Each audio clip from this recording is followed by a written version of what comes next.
Hey guys, how are you? Okay, now we are in another episode of personal branding. Okay, as I told you in the last video, I have an interesting personality. He is also somebody whom I know for a very long year, and this is something which I keep it as a practice because not many people will cherish their close circle. The first circle is generally getting ignored because we always inspire and get aspired by the people outside our circle. But we all have the champions inside our own first circle itself, and I'm so happy to bring another champion to you. Okay. His name is Chaitanya. He was a full-time software engineer. Okay. Techie guy, has passion in lot of fields, music, and we shared, we studied in the same school. We know each other for a very long time. And then suddenly his inspiration or his passion changed to a different direction. Okay. I may not be able to explain very technically the names and what is that was all about, but his passion towards animals and reptiles specifically made him into a herpetologist. Okay, whether this name is right or some other name, we'll get to find directly from him. Hi Chaitanya, how are you? Hi Satish, thanks for having me, and so nice to meet you after so many years actually. Fantastic. Okay, so Chaitanya, to start with, give us a small journey from software engineer to wherever like your current passion. Um, I started off as a software engineer sometime around 2001. I was working with IBM, and that continued for about 15 years. And somewhere down the road, I started really getting interested in snakes. Right? I really can't put my finger on it, but I don't really know how the interest actually started. But it must have been through a lot of the TV shows that we watched during that time, on National Geographic and Discovery, all that. And I started finding snakes really intriguing. And so around 2010, what happened was I started meeting some people who were, rescuing snakes in Bangalore, or who were working with snakes in the capacity of, educating other people about snakes and so on and so forth.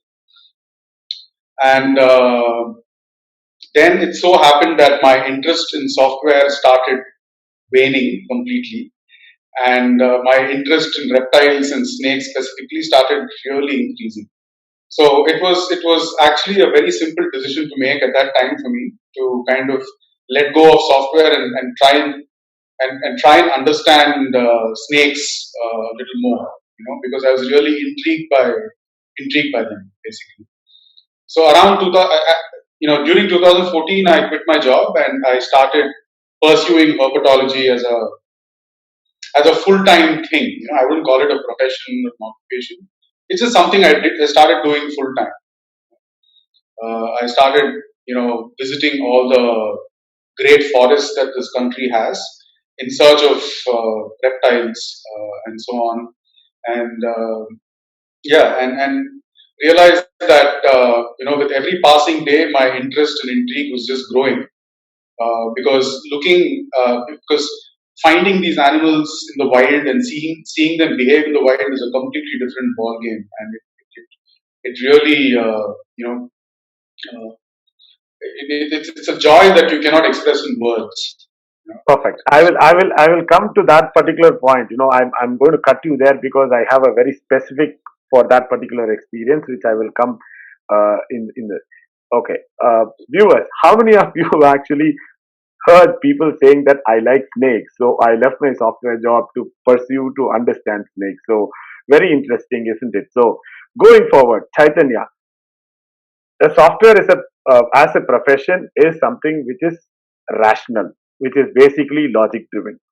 Okay, and the creativity in that particular thing may be there when it comes to logical reasoning and things like that, but it is not that big a creative field. Okay, but when it comes to your the field which you went, okay, is something which Not everybody. Maybe like 1% of the total population maybe having that kind of an inspiration. We don't know, or passion. We don't know. Okay, how both was existing. Like there may be a period where, as a profession, software was going on, but the passion was also driving you out of this software job.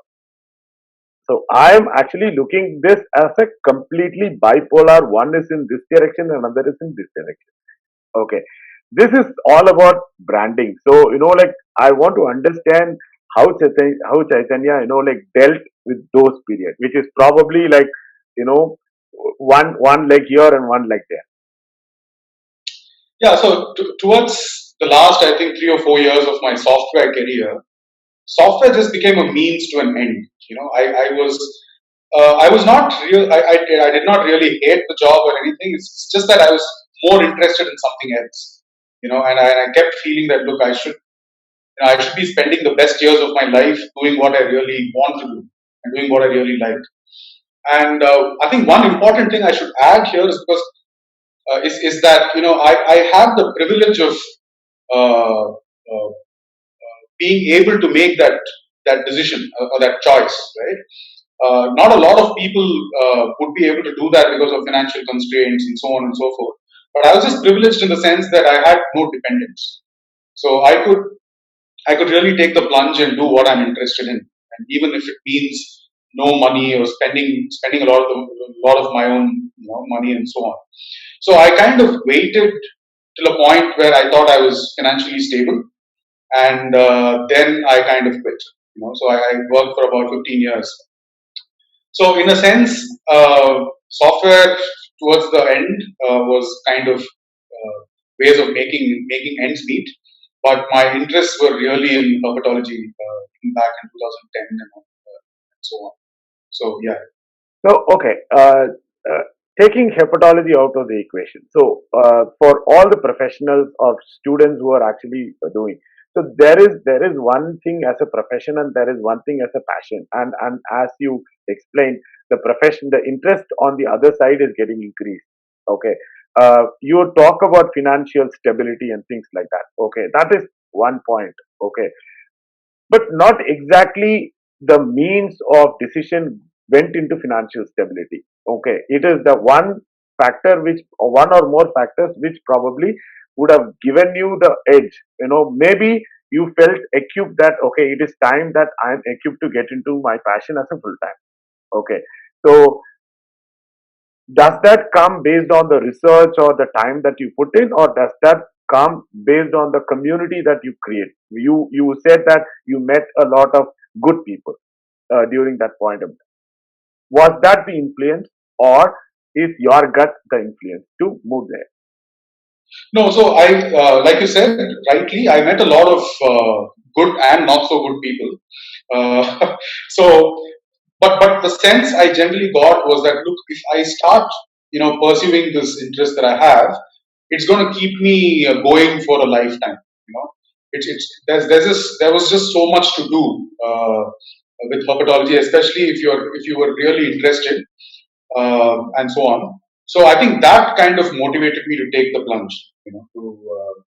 I basically told myself that whether there's money in it or not, there's going to be work to do for the rest of your life, and really interesting work that will give you sleepless nights. And that is exactly what I wanted. Software was not really giving me sleepless nights at that point. And I also firmly believe that if you're an engineer by practice or an engineer by training, I think you can do anything. I really believe engineers have that mold of being, they can basically morph themselves into anything. They can become biologists, they can become doctors, they can become whoever they want. I truly believe that because engineers have that bent of mind. You know. Fantastic. So in that case, in Tamil Nadu, there are almost 80-85% of able people, because in one of the favorite, pastime on education for Tamil Nadu is engineering. So, so I think a lot of engineers are there. But I understand what you mean by engineer, a real engineer. Okay, fantastic. Going forward, this is the question which I was keeping with me when I interrupted you first. Okay, this passion towards snakes and understanding them and going in the wild. According to me, snakes, what I see is either in TV channel or in snake park in Gindi. It is more like a circus show for me. Okay, not more than that. But you actually went and saw all those animals. It's not only snakes. Like you would have encountered a lot of animals in that, and you have seen them in their true colors and in their own habitat. Okay, and you also said that that was very intriguing in your life. I'm probably going to use a word called that might have altered your character in understanding people or understanding subjects rather. Okay, how was the transition happening? I didn't get the last part of your question. Sorry. The point what I mean is after looking and understanding all about the wild creatures, snakes and things, you said that that behavior of them inside the forest made them intrigued. A lot of learning happened. Okay, how did that learning alter your brand or alter your character in understanding either others or generally in life? Was there an impact? So yeah, so the one thing is that you can never understand nature, right? So you can never compartmentalize nature and put and then put her in a box and say that okay, now I have a complete understanding of everything natural, right? So just when you think you've understood nature completely in all her glory, nature will come back and slap you, and kind of tell you that look, you don't know jack shit, right? So that continuously happened. Just when I thought I understood something, I would get a complete uh, like a complete revelation, a complete opposite of what my understanding is would happen. And so that was really really interesting, and it also teaches you a lot of humility, right? When you keep when you think you know it all, or you're this great software programmer, and all that, and then there's this entity which you cannot really fathom. You cannot really mathematize nature, right? So human understanding has always been in relationship with mathematics, right? When we say we understand certain things, which it really truly means that we are able to mathematize it, but nature just cannot be mathematized so easily. But there is also so much method in nature's madness. So nature is it's not all random and stochastic. You know, there are so many aspects of nature that seem so random, but there's actually so much method there. Just that humans have not been able to figure that out. So it's these things that keep you going. And when you want to understand these things more, right? And you keep asking questions, and when you start trying to answer those questions, that takes up like years of your life. When you're trying to do research, and when you finally, even if you're not able to answer that question completely, or you're able to answer a part of that question, even that gives you a lot of joy and satisfaction when you've contributed something to uh, you contributed something more to the understanding of the world. So that is what really keeps you going. So today I can confidently say that I'm definitely more comfortable with animals than I'm with humans, for sure. Snakes especially, because see, snakes behave in very set patterns. There's very it's quite easy to predict the way they behave, as opposed to humans, right? So if I tell you certain things, you would behave in a certain way. If I tell someone else, that person might behave completely differently. Right? So I really think once you try and understand animals more, you'll realize that they're far more easier, safer, and more importantly, they're definitely more rewarding to be around with and interact with, right, than humans Perfect. are. Perfect. Okay, I didn't have this question in mind when I started this session, but when you just said about understanding animals and how simple they are, is there any similarity between humans and let's say snakes? Like is there a behavioral similarity, or do we have something in common, or probably is there a version of human in snake or version of snake in human? Um, no, I don't think that there's anything in common between snakes and humans. apart from the basic, the basic tenets of evolution, right?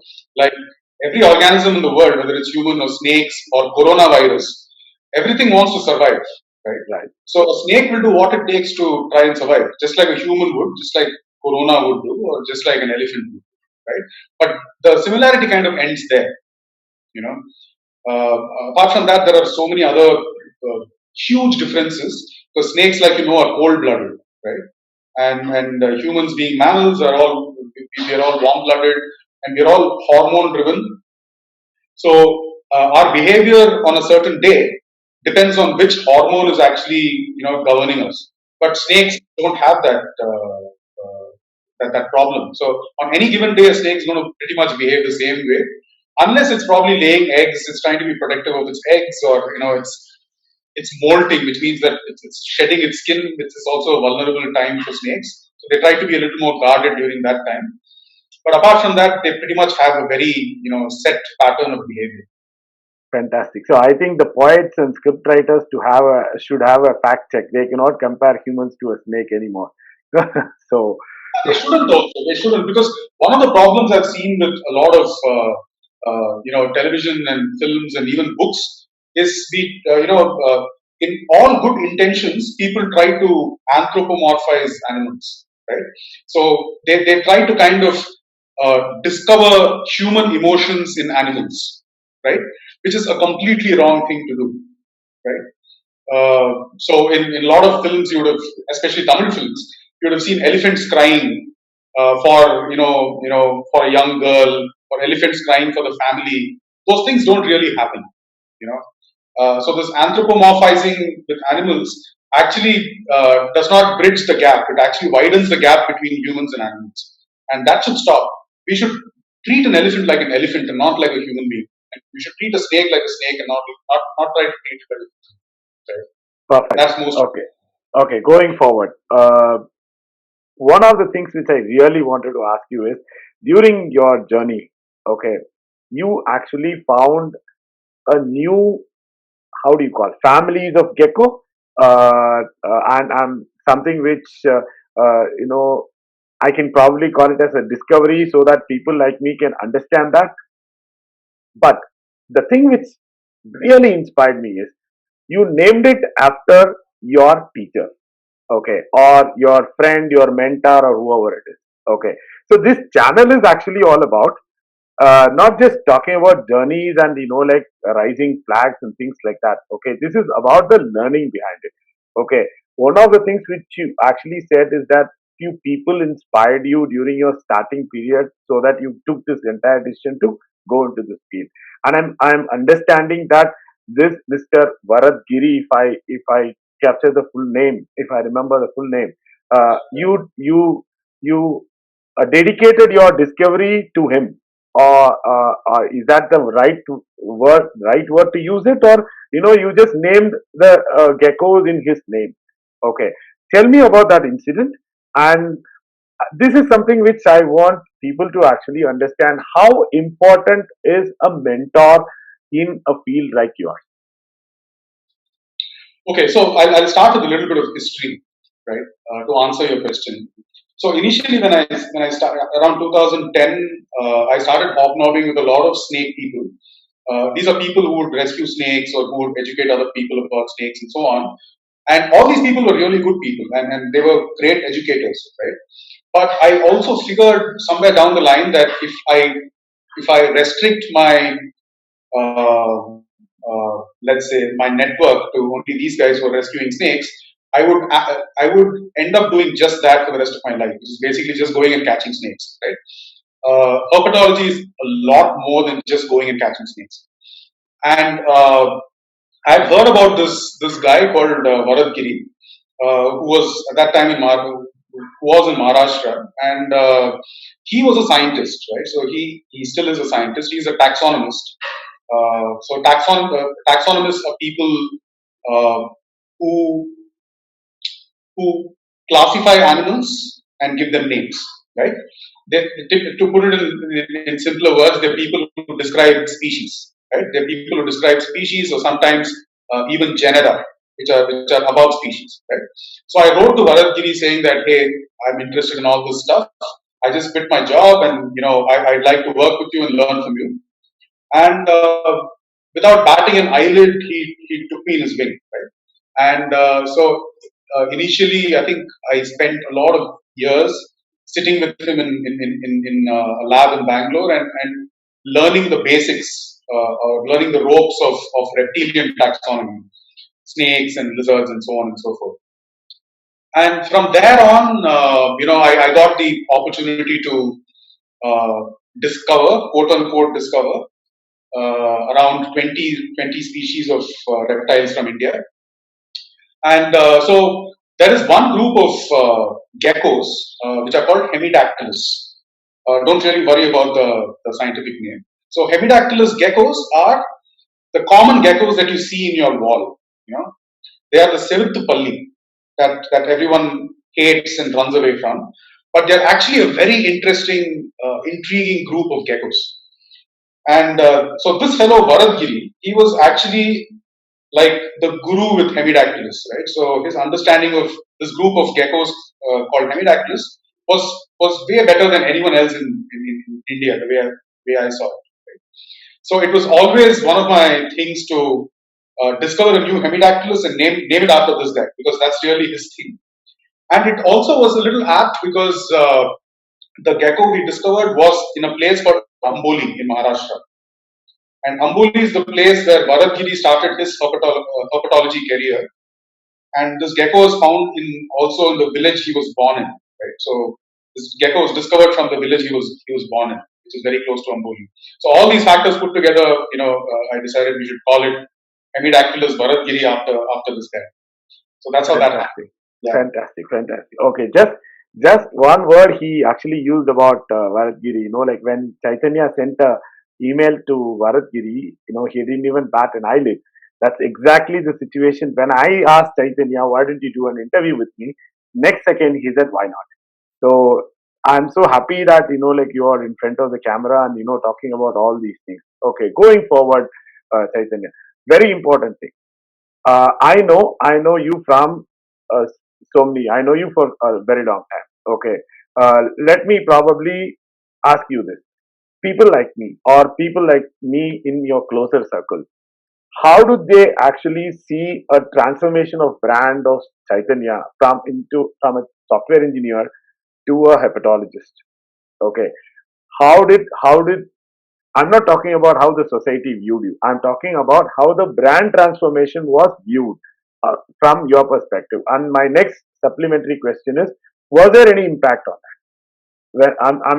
When I say impact, not financially, not with regards to relationship, understanding. Was there an impact which you had to put some effort to tell people saying that, hey, this is my career, this is what I'm trying to do, or was there a reception straight away? Okay. Well, see, first, I don't really consciously think of a brand per se, right? I've just typically done whatever the hell I was interested in, right?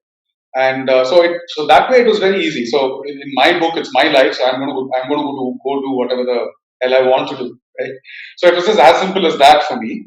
For people around me, well, they took a little while to understand how serious I really was.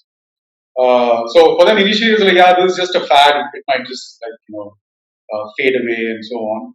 But later they realized that this guy is, I think he's mad enough to just stay here and like kind of do what he thinks he has to do. So yeah, but the one good thing of doing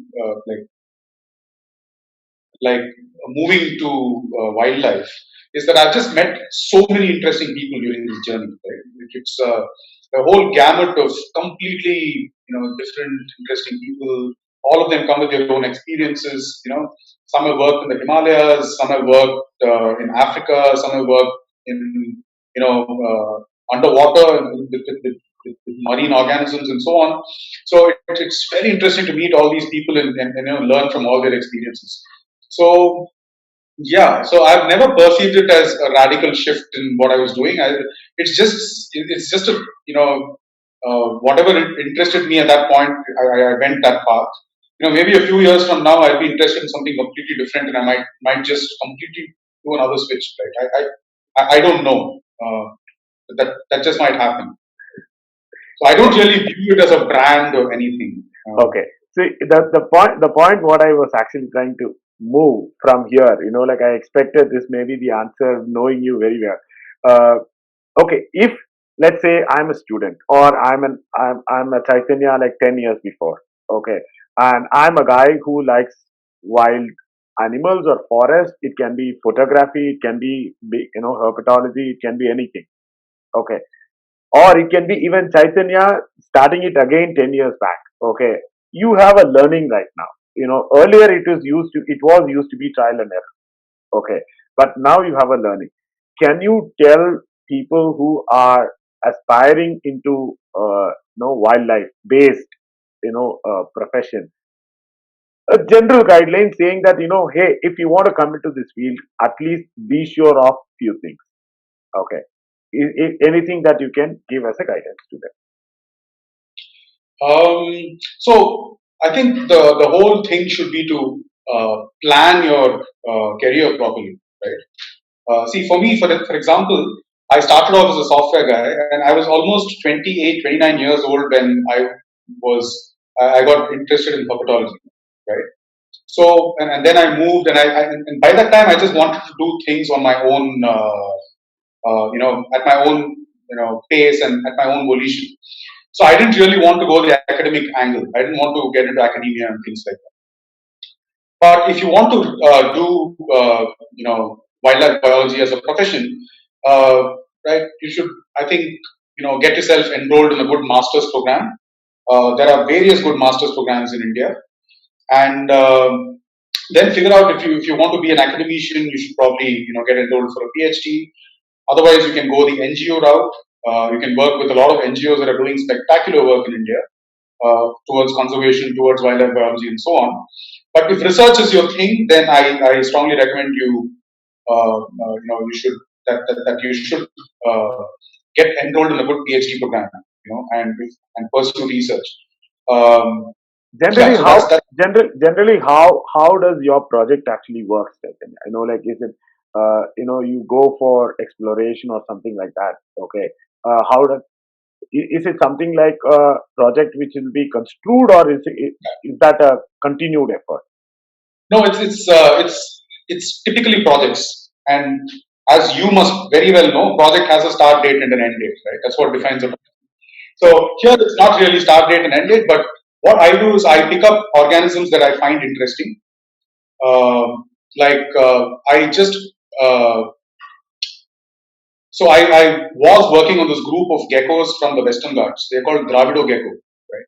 I found them really interesting because these geckos are endemic to the Western Ghats, which means they're not found anywhere else in the world, and they can only live in the wet forests. Slightly drier forests, they can't live there because it's not their habitat. So I found these geckos very interesting, and I studied them from an evolutionary point of view, trying to understand how many species there are, and more importantly, this fascinating subject called biogeography, which addresses questions such as how did these organisms come here, right? Like when you see an elephant in India, like how did elephants come to India? Right? So biogeography is the branch of science that answers those questions, that addresses such questions. So I looked at Dravido geckos from a biogeographic angle, right? And very interestingly, we found out that uh, when Dravido geckos came into India, India was still an island. You know, India had split from Africa. It was moving northward towards Asia, where we are today, right? And the only time Dravido gecko could have got into India is when India was still an island, right? So how did they cross oceans and get into India, right? So these are some interesting aspects of the kind of research that I do. Uh, so now so presently I'm running a project on Dracos, right? Dracos are these flying lizards. They're found all over Southeast Asia, and in India they're found in the Western Ghats, the Eastern Ghats, and northeast of India. So I'm trying to understand how these different populations of Dracos are evolutionarily related. right? So you have a population in the Western Ghats, and then there is a huge gap, and then you have a population in the Eastern Ghats, in places like Sirumalai, Kolli Hills, Tirupati, right, on the Eastern Ghats, and then there's a huge there's a huge uh, vast landscape where through which these Dracos can't disperse, dry landscapes, and then you have the northeast of India, where again they are found. So one of the questions I'm trying to answer is how did Dracos come into India, or did Dracos really evolve in India? If they did not evolve in India, did they come into India? And from where did they come? And when did they come? And how are these disjunct populations of these flying lizards? How are they related? Right? And how many species of Dracos are there in the Indian Peninsula? So these are some of the questions I'm trying to answer. So I really think these are very interesting questions to answer. So I take them to granting agencies, right? Agencies that give you grants and so on, and I try to pitch my idea. I say that, okay, these are the questions I have in mind, and I think this is why these questions are interesting, and this is how they're going to affect conservation in India, and so on and so forth. Basically, create like this marketing pill around your story, because today, without a conservation angle, nobody is going to give you any funds, right?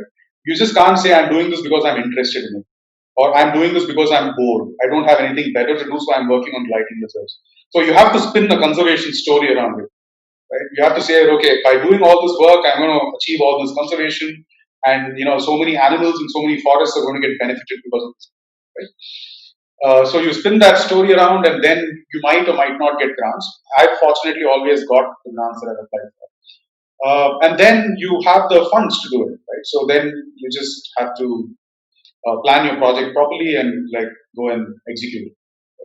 Fantastic. Okay, we call it as investor deck. So perfect. Uh, you have a team. Okay, like as a team that, let's say I'm a student or I'm a whoever it is. I'm very much interested. I'm a complete fresher. Okay, but I have my passion. I have my interest. Do I have a place in your team? Either maybe as Absolutely, an intern or something like that. absolutely, absolutely. So see, there is always room for collaboration, Okay. and there is, and in a field like herpetology, or in a broader sense, wildlife biology in India, it's pretty nascent, right? And not a lot of people have taken to it. People don't see it yet as a career option, right? So there is a big dearth of eyes and hands to do the work in the field, right?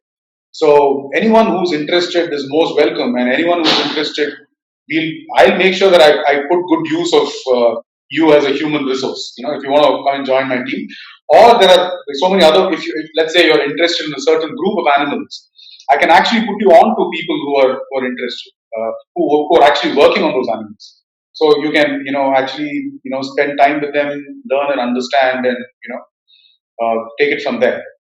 So Perfect. Okay. So viewers, I will get the contact details of Chaitanya and I will give it in the description so you can contact him. I will also get some other resource materials, whichever he feels that it is good for starters to have a look at it. If at all something is there, I will get that also and put it across. Chaitanya, your closing remarks. um, well, my only thing is that the only thing I'd like to say is that you can't box your life into one compartment, right? There are so many aspects to your being. Um, a very good friend of mine told me once. I mean, he's very senior to all of us, and he's quite a Tamil scholar and a philosopher. He once told me that working all your life in one field or one aspect is like driving an entire bus with just one brick in it. It's such a waste of a life. So if you have a lot of other things that you would like to explore, like for example music, or you want to be a writer, or you want to be an actor, you want to do theater and things like that, or you want to be a herpetologist, for example, I think you should give your life the best shot it has. you know Unfortunately, finance and money is a big factor. So if you can sort that out, if you can get yourself in a financially stable position, you should absolutely take the risks and do the things that you love to do. And one of my worst fears is when I'm really old and dying and I'm literally and I'm thinking to myself, oh shit, I should have done all this stuff with my life, and I didn't. Right? That's one of my worst fears ever.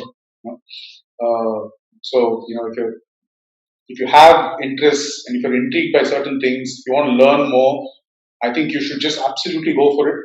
And the point should be to learn, right? The point should not be to get famous or make money and all that. If you're really good, it will come. But the point should be to learn as much as you can, because the moment you stop learning is actually when you start dying. Yeah, that's all I have to say. Perfect. Fantastic. So thank you so much, Chaitanya. It was lovely as always to speak with you. And dear viewers, I will give all the information how to reach Chaitanya and other materials whichever is available in this video. And one of the 2 points I will take it as this thing. If you want to do something, do it with passion and don't regret you have not done it. Okay, in later. The second thing is mine. If you want to do it, of course, trial and error, you can do it, but people like Chaitanya are already there. There is nothing harm in taking a guidance from a mentor. And this is something which I keep always telling all the young people, take a guidance.